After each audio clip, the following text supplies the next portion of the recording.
All right, good evening. It's now 6 p.m. on Thursday, October 24th, 2024, and I call this meeting of the Bellevue Planning Commission to order. If you would, please join me in reciting the Pledge of Allegiance. I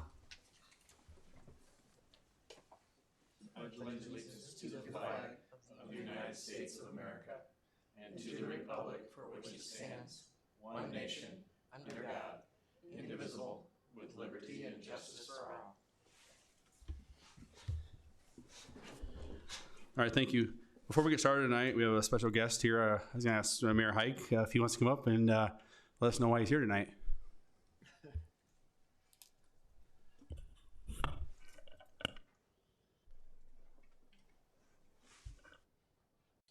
Nope. For standing here. There we go. First of all, I'm here to thank all you guys for your service. Love having you guys on the city planning. You guys do a great job sending good instructions to us. It makes it easy when we're trying to decide on what plans to accept, what not to accept. So you guys do all the legwork. We realize that. Sometimes there's some political things that get in there that throw a wrench in it, but that's all political. You guys always do a great job. And I want to thank you for your service. But especially tonight, I want to thank Leland Jacobson. 20 years of service with the city of Bellevue. Leland, would you come out here? So Leland's been, I think, the Board of Adjustment since 2004. I got my notes, I should use them. And then Planning Commission 2014. Yes.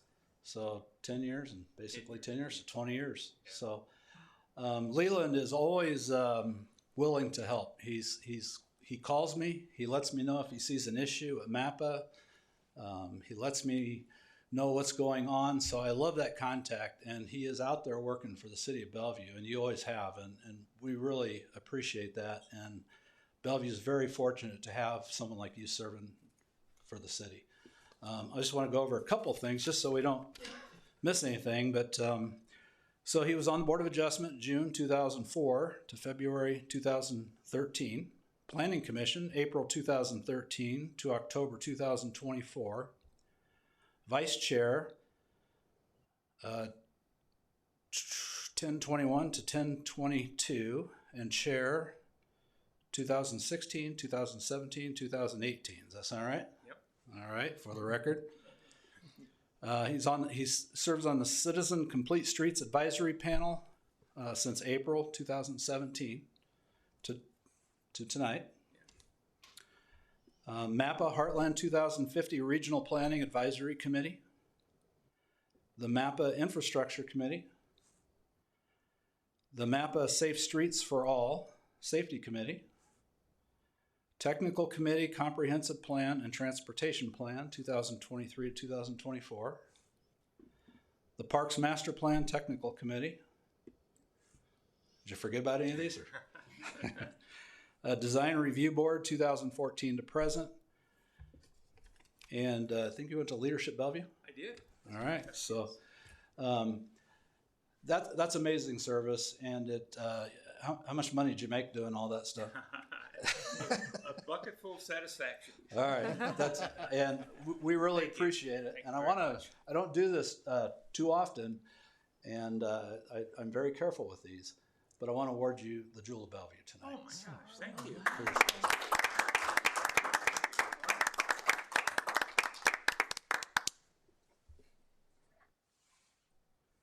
I'll let you take it out, hold it up. I think I got a couple fingerprints on there. Sorry. Thanks.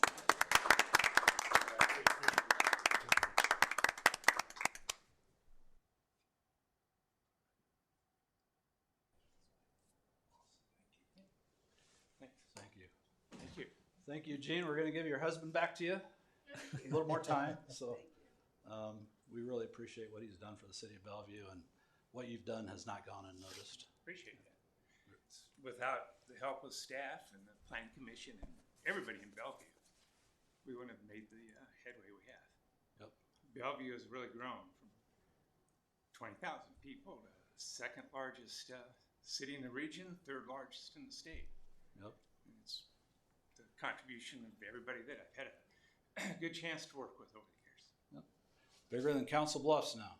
So we right. are the second largest in the metro. So I'll let you put that back in there if you want.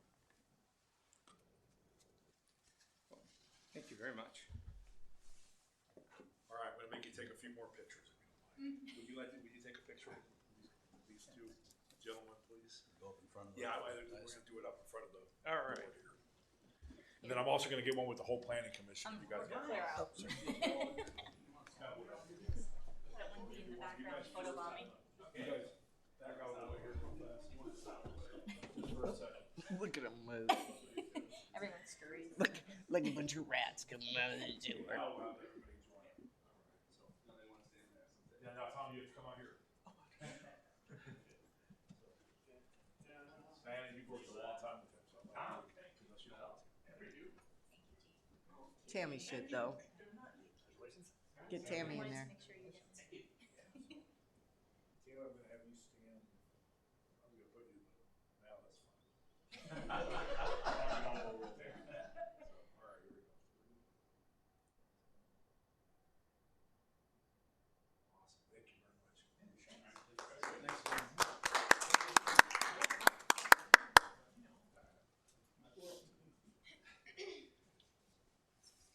Thanks again, everyone. Thank you, Mayor. Well, Leland, like I told you this last week when we talked, thanks for being the mentor, your leadership here. I was new and you, I think we're the chair, I was the vice chair, and you taught me a lot. So thank you for that. But most importantly, just for being a friend, and we can talk, and it's never controversial. We can disagree, and it's always great. So thank you.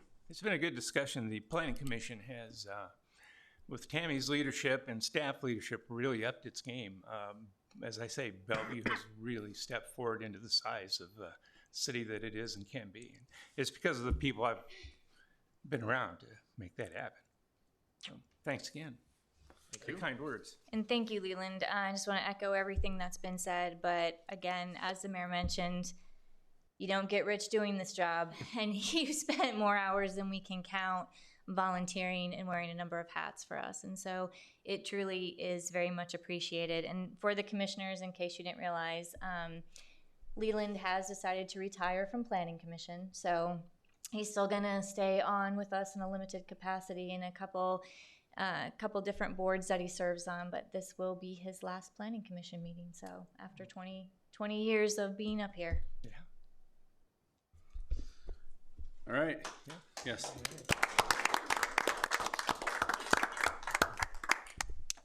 All right. We'll get back to regular meeting, so we'll do roll call. Mr. Hankins, Present. Mr. Jacobson, Present. Mr. Sims, Present. Mrs. Taylor Jones, Present. Mr. Arnie, Present. Mr. Ackley, Here.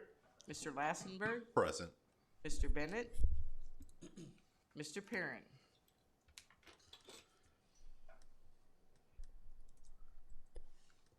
All right, this meeting will be conducted in accordance with the Nebraska Open Meetings Act, a copy of which can be found in the back vestibule of this hearing room. At this time, I just ask all commissioners and audience members to please silence their cell phones, just so we don't disturb the proceedings going forward tonight. At this time, I entertain a motion to revise or approve the Planning Commission meetings minutes from our September 26, 2024 regular meeting. Motion to approve is written. Second by Hankins. Motion by Ackley, second by Hankins. Please vote.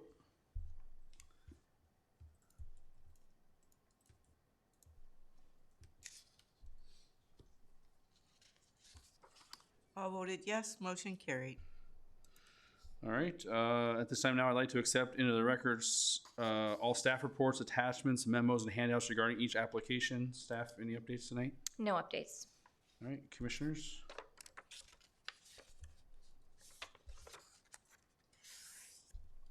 There's no discussion. I move that we would accept the reports as submitted.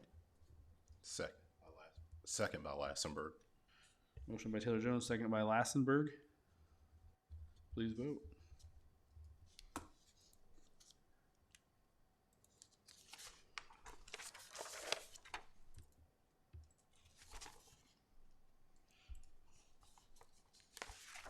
All voted yes, motion carried. Okay, we have no items on the consent agenda this evening, so we'll go right into our public hearings. We have one item for public hearing this evening. For that item, I will announce the case and ask if there's any updates from the planning department. At that time, the applicant will come forward with an opportunity to present their case. After the applicant's heard, if there's anybody from the public that would like to speak, we'll allow them to come forward. We'll ask them to state their name, spell their name. After the testimony is taken, then the applicant will have the opportunity for rebuttal or any additional comments they want from, before we close the public hearing. All right, so our single public hearing tonight is item 3A, a request to approve the 2024 Comprehensive Plan Update and Long Range Transportation Plan. The applicant is the City of Bellevue. It's case number 173. Staff? Thank you. While our consultants come up and get ready, I'll just do a brief introduction. So tonight we have with us Ms. Vivian Fung and we have Mr. Ted Richard, and they are two of the people that have put together our comprehensive plan.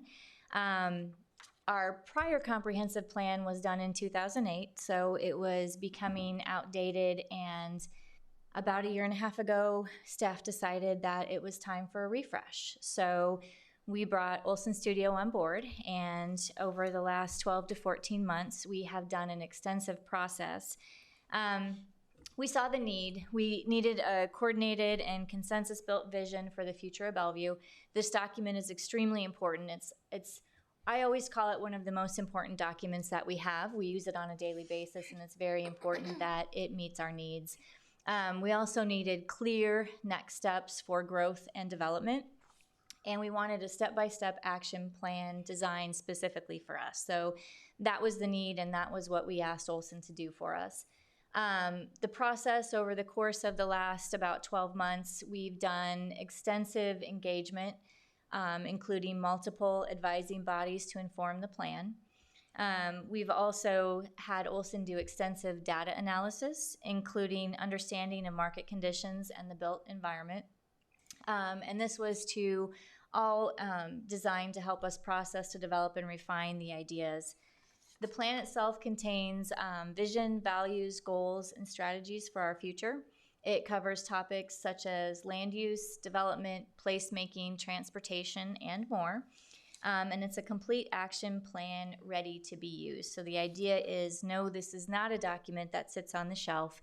It's one that we will use in our daily time in the Planning Commission and Planning Department. So with that, I will turn it over to Vivian and Ted, and they have a presentation, and then there'll be time once, we'll open the public hearing, and then they will also be able to answer any questions you folks have or any comments you want to make. All right, thank you, Tammy. So as she mentioned, my name is Vivian Fung. I'm a certified community planner, and I have served as project manager for this project throughout the last year.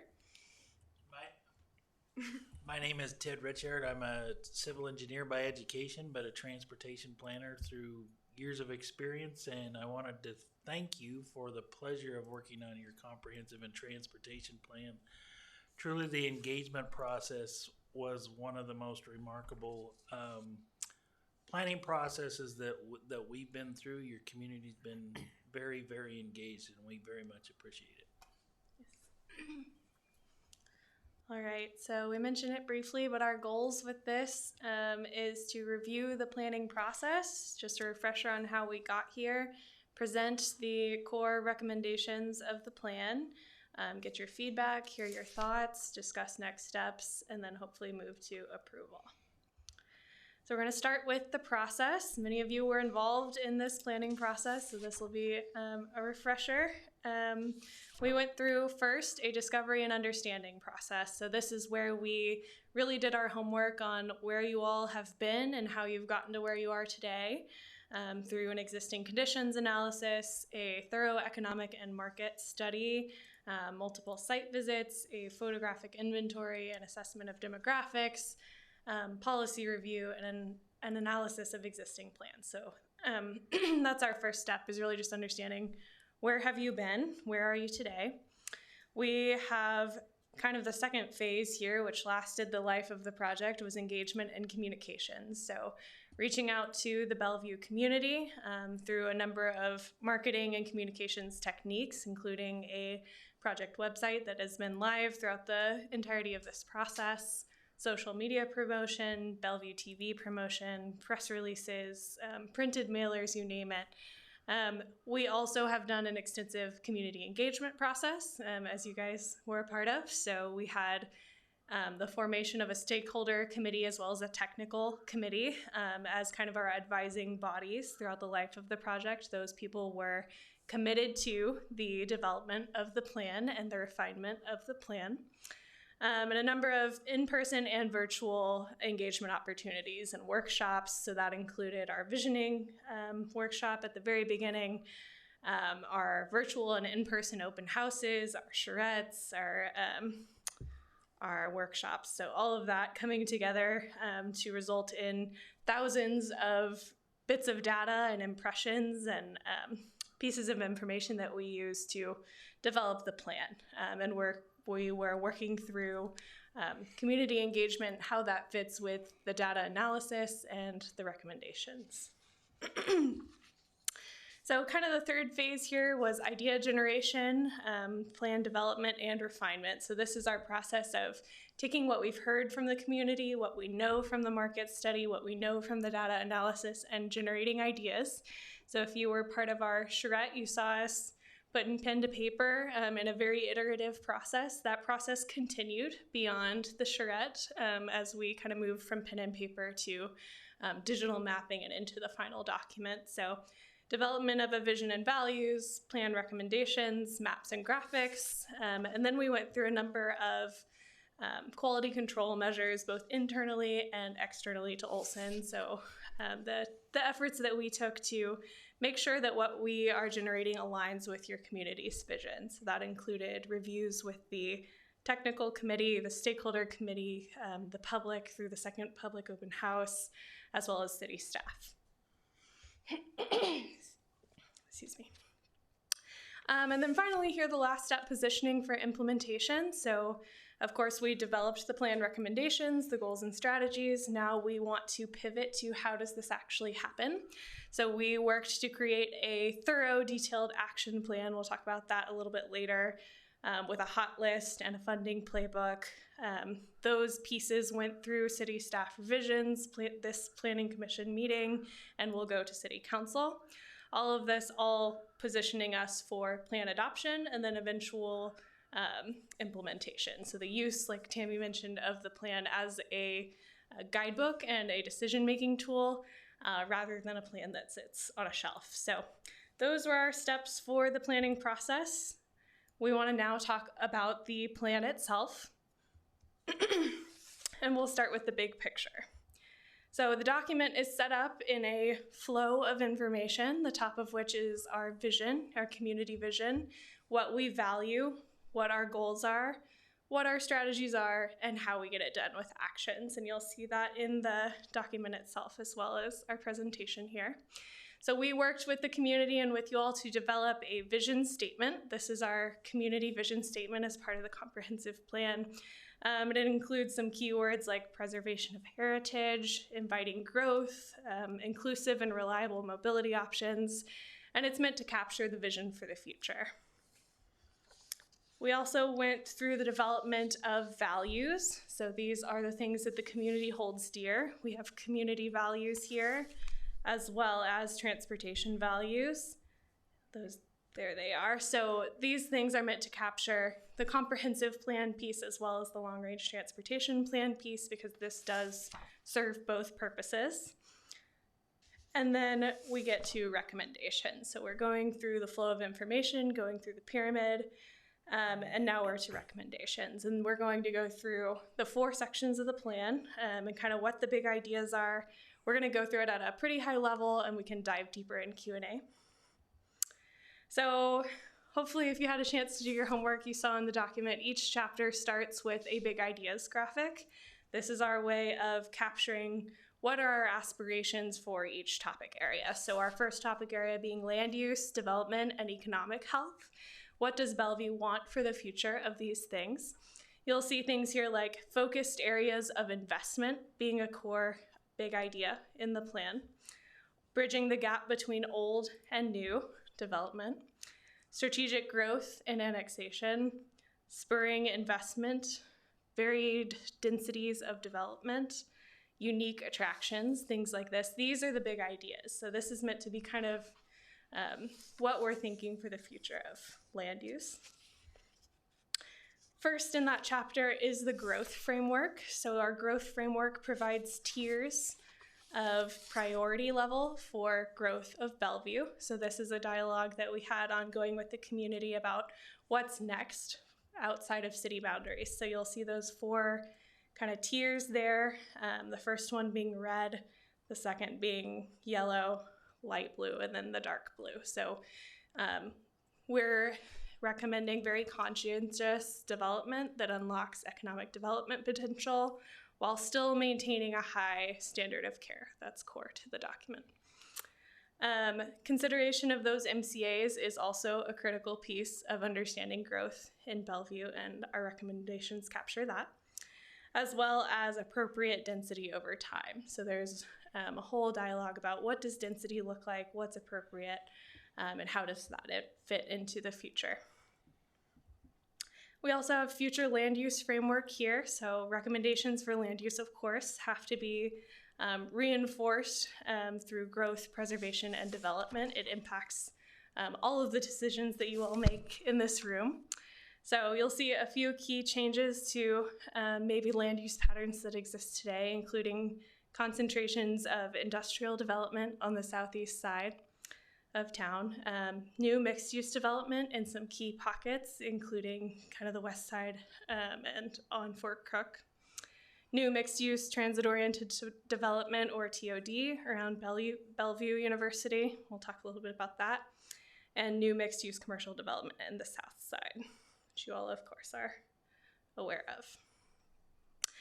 Next, we have our destinations and districts framework. So we talked about, in the big ideas, we talked about concentrations of investment. That's a common thread throughout this document as far as where you all need to focus efforts and what the community has reflected in that sense. So creating districts that serve as economic engines and reinforce your identity or create a stronger sense of identity. We've identified 11 districts or destinations. Some of these are existing destinations. So of course, Fontenelle Forest, Offit, core places like that already are anchors, but kind of unlocking the economic potential of those destinations. And then others are yet to exist. So these are recommendations for places, concentrations of development, mixed use or otherwise. And then that second list there that you see are what we heard the most from engagement on what Bellevue stakeholders and residents are looking for in Bellevue. So it's desired to have entertainment destinations, mixed-use areas, sports complex, shopping experiences, and diverse housing development. So all of those things are captured in some shape or form by these destinations and districts. And we've got those kind of listed out here. So like I said, Swanson Park, Fontenelle Forest, Offutt, those are existing today.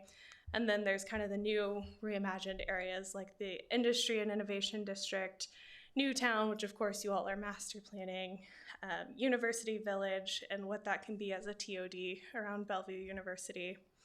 Sports Village, just north of the very south side of town. The View being kind of an exurban-ish entertainment district or mixed-use area. Revitalization in Old Town, revitalization on the riverfront, and Fort Clark Corridor reinvestment and revitalization. There's details about that in the plan document. And then overall here, just a concentration on the economic health and vitality of Bellevue, and we have some specific thoughts on revitalization, encouragement of private investment, maintaining high quality city services, bridging the gap, like I mentioned, between old and new, and then investing in branding, marketing, and promotion to bring it all to fruition. Okay, so now we're in kind of our second chunk here, which is character, placemaking, and art. Some big ideas here for what that looks like. You'll see some of the kind of key terms that maybe pop out at you: bringing public spaces to life, beautiful streetscapes and landscapes, a unified community brand, visible community identity, arts, murals, statues, media. All of these things work to create a sense of place. In our charrette, one of the first questions that was asked is, what is a sense of place? And I love that question. It means that you know when you're in Bellevue. You can feel it, you can see it. That's something that we're working to create through all of these moving pieces that come together to create a sense of place. So that's the big idea. Now, how does that play out spatially? We have our placemaking and aesthetic framework. So creating a sense of place requires streetscaping, landscaping, gateways, public art, site furnishings, public amenities, as well as a unified community brand. So our framework displays where are our pockets of investment. And again, it's that common thread of focusing investment, creating those destinations, and creating that strong sense of place. Moving now to big ideas for quality of life and environmental resiliency. This is a fun one because it moves a little bit into kind of the intangible bits of why we love Bellevue. It's the quality of life piece that we heard over and over through engagement is important to your people. So things like vibrancy, walkability, health, wellness, quality of life, wayfinding, programming, some of these more social pieces. All of these things work together through the physical environment and the social environment to create quality of life that people love, why people stay here, or why people come back here. So we want to enhance quality of life through, first, the physical environment. Things like walkability and connectivity are common themes in the plan. Parks and recreation, where those investments lie. Planned resiliency areas, we have designated planned resiliency areas to maintain the physical health of the community. And then we have enhancing quality of life through health and human services. So this is where we start to get away from the spatial and more into the social. So this is strengthening community partnerships, access to health resources, community programming, social cohesion, things like festivals, partnerships, and then educational resources and economic opportunity. So how do we take the social infrastructure and all of those things that exist and channel people through economic engines and economic opportunities so that they can stay in Bellevue, they can have quality of life in Bellevue.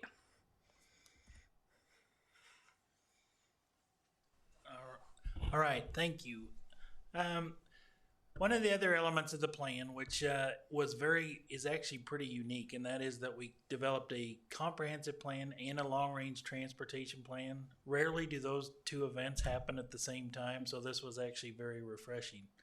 The reason I say that is because I'm a transportation guy, and for communities like Bellevue and most every community, transportation investments is one of the ways that you have the most direct control over outcomes for these other ideas that Vivian explained about quality of life, creating a sense of place. Those transportation investments are things you have direct control over, whereas land use you may or may not, right? So it was great to shape our big ideas about transportation and our outcomes around what we heard was important to the community of Bellevue. So things like becoming known as a walkable community, invest to attract the appropriate type private investments, and supporting those growth areas with mobility connections that serve all users. So we talk about creating destinations and districts. We also have to connect them. So this transportation plan supports the comprehensive plan directly. It is designed to think multimodally, to be context aware that not all areas of Bellevue are the same, nor should they be treated the same. And again, providing connections for all users. One of the things that we provided was an active transportation framework that focuses on key corridors that connects those destinations and provides a network for active transportation users. Intersection improvements to enhance safety so that those users can travel more comfortably. And also look at east-west connections that utilize crossings of the freeway at non-interchange locations. So the active transportation plan the transportation plan includes more specifics than the long range or than the comprehensive plan, because we wanted to give Bellevue more tools to move forward towards implementation. Our roadway functional framework creates a well-defined arterial network to distribute demand. We're also recommending an update to design standards per roadway classification and adaptable to those different contexts and land uses. And again, plan for growth areas and regional connections, including right-of-way preservation in some of those growth areas. And this kind of map helps you do that. We also were asked to look specifically at truck routes. So we provided some recommendations on what we call on both through and local truck routes. Through routes include most of the state highways. Local routes are arterials in our arterial framework, and especially those that connect at interchanges at State Highway 75. For Old Town, that was a question that was discussed a lot about how do we move trucks through Old Town. This is something we recommend in the plan that be looked at a little more closely, but we recommend pursuing a policy approach to this where maybe trucks are limited to a specific time of day or that type of approach, because it's hard to concentrate all those trucks on a single street in Old Town. But either way, this is something that's going to require more work, and Vivian, I'm sure we'll touch on that in the implementation plan, is about updating what that completes or what that truck route policy is and how it's going to be applied. We also looked at transit. Transit was brought up a lot. We heard that a lot in our public comments. We certainly need to plan for long-term service on Fort Crook Road. There's already regional conversations about campus-to-campus connections, but we're recommending that Bellevue also look at pursuing some interim implementations that also provide benefits, again, for the comprehensive plan, such as stop enhancements and station planning. For example, like the park and ride on Childs, again at University Village. What can you do to those stations that is going to serve today's needs but also set the stage for the future? And also generate some of that ridership that they're going to look for to make those regional transit investments. And last, we also looked at exploring a local circulator for that first mile, last mile connectivity, and also, again, to enhance the ridership on the transit line. Thank you. Okay, so we've gone through the big picture and we've gone through the recommendations. Now we're on implementation. So As we mentioned at the beginning, one of the objectives with this whole effort is to create a tool for you all. That is the action plan. The action plan is the most detailed, concrete, actionable part of the whole plan document. It is your daily guidebook. I hope it will be used in this room for decision making. And it's set up in tables. So what you're seeing on the screen is the land use development and economic health table. There are comparable tables for each of the other sections. And it's divided into actions and then sub-actions or sub-steps. And you'll see that each of those actions are partnered with ownership and partnership. So who is to take charge of each of those actions, who is to take ownership of them and to drive them forward. It's very important to assign ownership to things like this so that they move forward. As well as types of actions. So actions can be projects, they can be programs, they can be policies, they can be partnerships. They all start with P for some reason. And then we have timeframes and relative costs associated with each of these as well. So this is designed to help you know in a ballpark how much something might cost, how much time it might, at what point in time it should start to be implemented. And the plan is structured with immediate actions, short-term actions, mid-term actions, long-term actions, and then continuous. And continuous means it's going to be an ongoing effort. We have also supplied a funding playbook. This is your resource for finding the funding relevant to the recommendations of this plan. So we know that it will take a strategic approach to get these things done.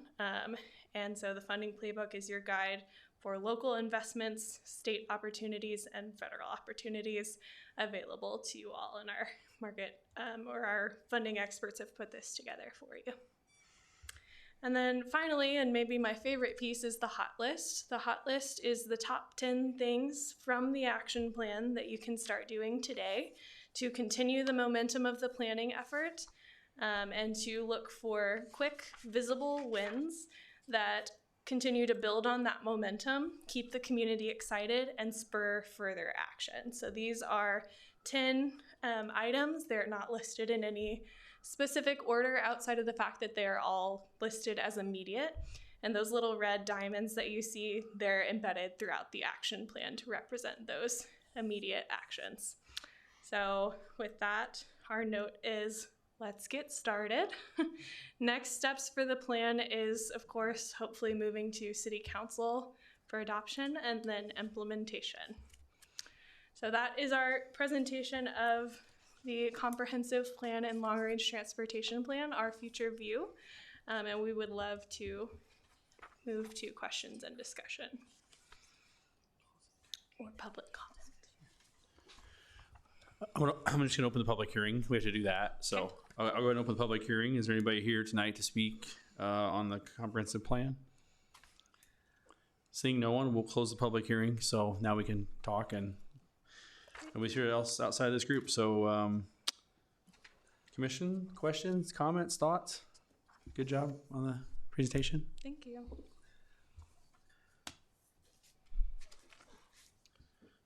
Leland, start them up. I think if it's okay with the chair, I'd like to make a comment, is that this is a more contemporary approach to how comprehensive plans take place. Historically, having been through a few of them, they kind of end up with a bucket of resources, how much power, how much water's in the area, and they don't really address how to go forward or strategy or what's hot to get done right today, like you guys have described. And so I see that as a big plus, because that's a summary of maybe not only your thinking, for sure, and gelling everything together, but I was very taken with the fact that you took comments from the public, and also there were some task teams in the background that put some comments. So as Mr. Ackley's acknowledged, I have a tendency to go through documents and make a few comments, as in this case, because of the process you took, I was able to do offline. And so that probably saved the commissioners a lot of time on dotting T's and I's. And I'm appreciative of that and the public involvement that took place, because it's truly reflected, I think, in in the document. So it makes it a document that's usable for commissioners and usable for staff, which is probably the most important, and probably even more so the public can use it. And I guess that's my comment, Mr. Ackley. Very good. I got a couple of questions, I guess. Is there a way you can pull up page 33? I don't know, Tammy, if there's a way to pull up 39 at the same time or not. Of the document. Yeah, 33 is the future land use framework, and then 39 is the creating destinations. They both were in your presentation, I think. Okay.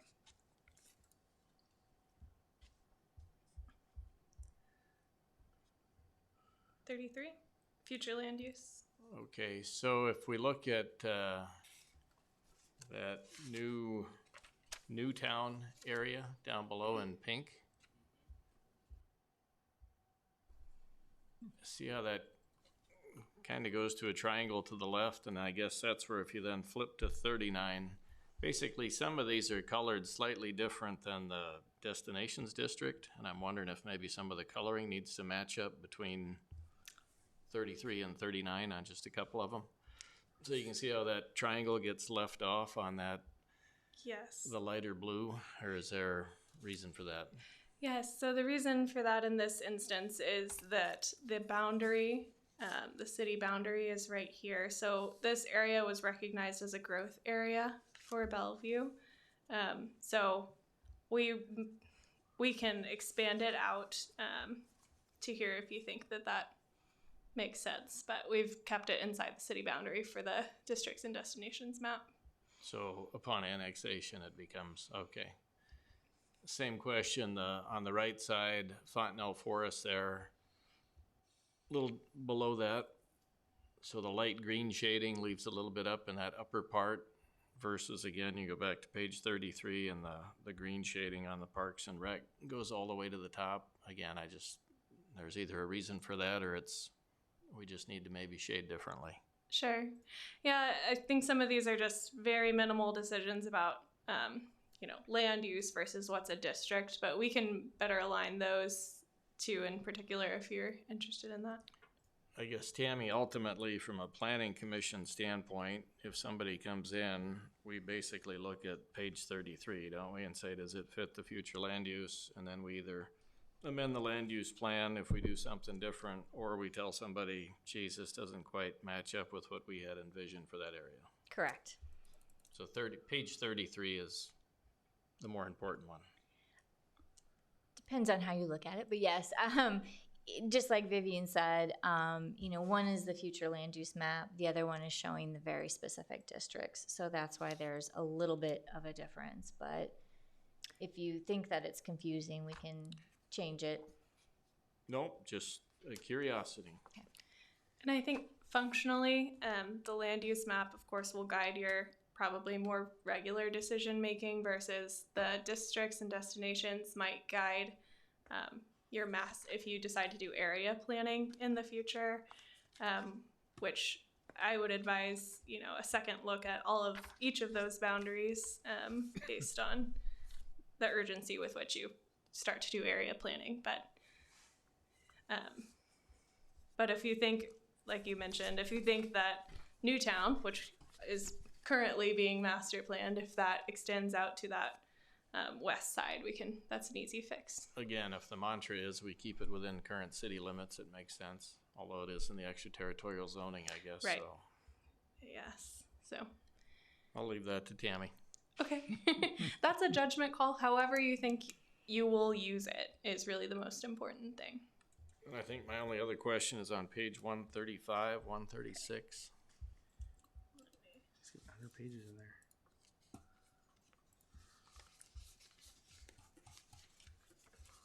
So I was just checking what table we were in. Okay. So on the bottom left, the 2.06 talks about identifying unsightly or dilapidated structures. Next one B, develop, execute a protocol to approach them.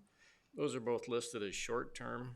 I guess I'm wondering if those should be continuous. Again, plan is supposed to serve us for a long time and we'll continue to have things happen, I suppose, with properties. And then same with the upper right, where we talk about incentivizing the inclusion of affordable housing. That's also listed as short-term. I would think that's maybe more of a continuous goal as this goes forward. Sure.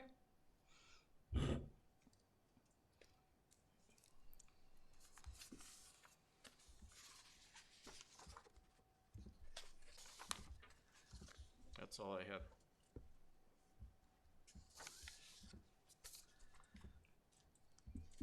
Anybody else? If none of the other commissioners have any other comments, I would like to make my last motion. I'd like to make a motion to recommend approval of the 2024 comp plan update and long-range transportation plan as presented with the comments reflected by Commissioner Ackley. Second. Motion by Jacobson, his last, noted. Second by Ackley.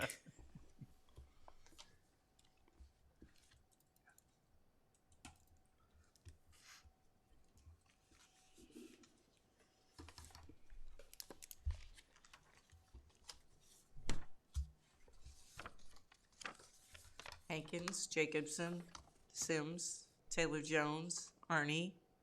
Ackley voted yes. Lassenberg abstained with conflict. Motion carried. Okay, this item will go to the city council for public hearing on November 19th. Assume you guys will be there and do your thing again. All right, awesome. Thank you guys for your time. Thank Excellent. Thank you. Thank you, Vivian and Ted. Appreciate it. All right, now we'll go to current business. So 4A, discussion of procedural matters. So